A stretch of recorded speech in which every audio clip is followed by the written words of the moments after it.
Patapums, què tal? Com esteu? Mireu, seguís sense càmera, no he pogut anar a que la miren, a que la... Hola Isa, què tal? Adeu.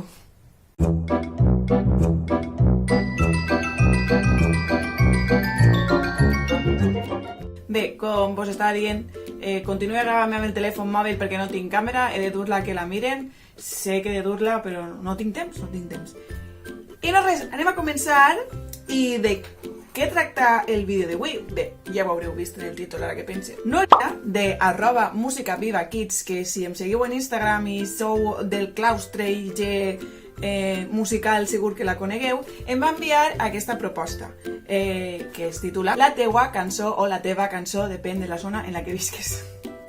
Es tracta d'una proposta de música i moviment que va néixer arrel del treball final de postgrau dels seus autors, Mònica Cerdans, Núria Mauricio i Joan Obrados, que finalment, dic jo, que van aprofitar tota aquesta feinada que van fer i ho van proposar a La Musca per a que ho publicara. La Musca és una editorial que anteriorment ja he fet ressenyes de treballs, vos els deixaré per ací, i que és una editorial que sembla que publica material didàctic música. En ella trobarem una sèrie d'activitats de música i moviment per a xiquets i xiquetes d'entre 5 i 8 anys, crec que era.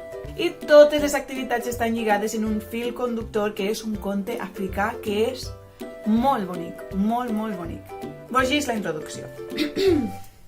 El fil conductor del nostre treball parteix d'un conte africà, La teua cançó. Aquest conte recull una història d'una tribu africana on cadascú tenia una cançó particular. Una cançó descoberta abans de néixer i cantada per tota la comunitat en els moments crucials de la vida. M'ha fet molta gràcia perquè és com el teu ADN. En el teu ADN va una cançó i aquesta és la cançó que fa la tribu per a tu. Que és molt bonic. Un dels objectius d'aquest projecte és que les activitats afavorisquen el creixement integral dins de l'àmbit artístic dels xiquets i les xiquetes. Les activitats s'han plantejat per a treballar diferents aspectes com la creativitat, la cançó, ritmes i l'audició. A cada activitat hi ha una breu descripció i estan especificats els materials que et faran falta, els instruments i els objectius, cosa que agraïm. I també tens el procediment pas a pas i alguna variació de l'activitat que et suggereixen que pots fer.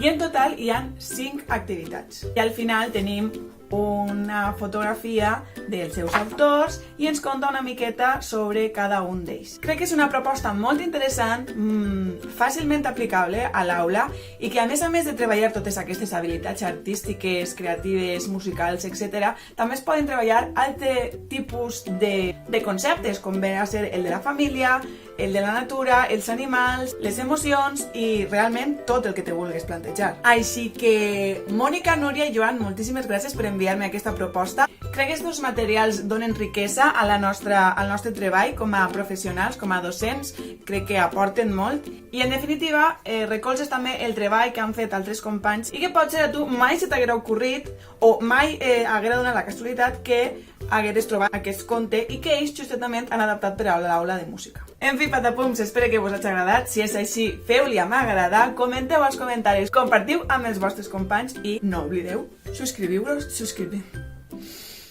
subscriure-vos al canal. Vos espere, Patapums. Fins al pròxim vídeo. Adeu!